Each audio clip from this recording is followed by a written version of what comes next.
എല്ലാ ബഹുമാനം നിലനിർത്തിക്കൊണ്ട് ഒരു തിരുത്ത്, കമ്മ്യൂണിസ്റ്റ് അല്ലാത്ത സ്ഥാനാർത്ഥി എന്ന് പറഞ്ഞതിൽ കമ്മ്യൂണിസ്റ്റ് പാർട്ടിയുടേതല്ലാത്ത സ്ഥാനാർത്ഥി, ഞാൻ കമ്മ്യൂണിസ്റ്റാണ്,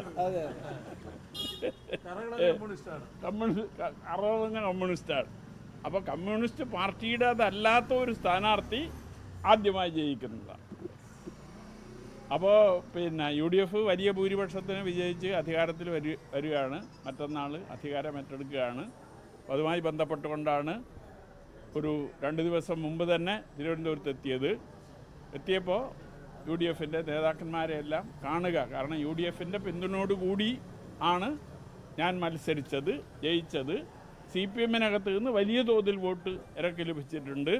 അതുപോലെ തന്നെ നിഷ്പക്ഷമതികളായ നിരവധി ആളുകൾ വോട്ട് ചെയ്തിട്ടുണ്ട്. ഇതെല്ലാം ചേർന്നതാണ് എൻ്റെ വിജയം. അത് ആ നിലയിൽ ഒരു സ്വതന്ത്ര സ്ഥാനാർത്ഥി എന്ന നിലയിലാണ് മത്സരിച്ചത്. അപ്പോൾ UDF പിന്തുണച്ചു. അപ്പോൾ ആ സ്വതന്ത്ര സ്വഭാവം നിലനിർത്തിക്കൊണ്ട് തന്നെ മുന്നോട്ട് പോകണം എന്നാണ് ഞാൻ ആഗ്രഹിക്കുന്നത്.